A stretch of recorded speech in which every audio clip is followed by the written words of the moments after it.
Next year exam ఉంది, భయం అయితే అవుతుండొచ్చు.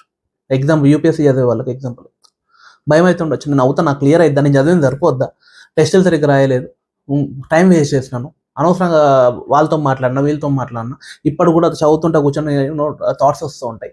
ఎన్ని రోజులు తలకాయ నొప్పి, ఏంటి అసలు నేను చేయగలుగుతానా లేదా అని థాట్స్ వస్తూ ఉంటాయి. ఇప్పుడు పనికిరాదు, తుఫాన్ వచ్చేసింది, ఎట్లా మేము ఏం చెల్లిపోద్ది.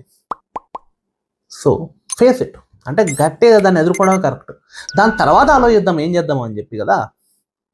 తుఫాన్ వచ్చేటప్పుడు కూర్చొని ఆలోచిస్తే, లేకుంటే భయం అయ్యి పరిగెత్తినాం అనుకుని అవుట్ అలసిపోతుంది. Understand? So have a buffalo mind set. మీకు ఆన్సర్ రాయడానికి భయం అవుతుంది, ఫస్ట్ చేయాల్సిందేంటి, తర్వాత రాద్దాం అనుకుంటే కౌ మైండ్ సెట్ అయింది, పడిపోతారు తర్వాత కష్టం. ఫేస్ ఇట్ రైట్ నౌ, తీసుకొని రాయండి, ఏదో ఒకటి రాసి పడేయండి పక్కకు. Ride into the storm, that's the lesson.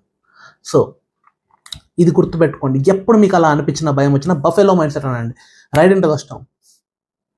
అర్థమవుతుందా? బఫెలోసే చేస్తున్నాయి మనకి, అవే ఫేస్ చేస్తున్నాయి ప్రాబ్లమ్స్, వాటికి తెలివి వచ్చింది కదా, దానికి ఆ కాన్సెప్ట్ అర్థమైపోయింది, చేస్తుంది.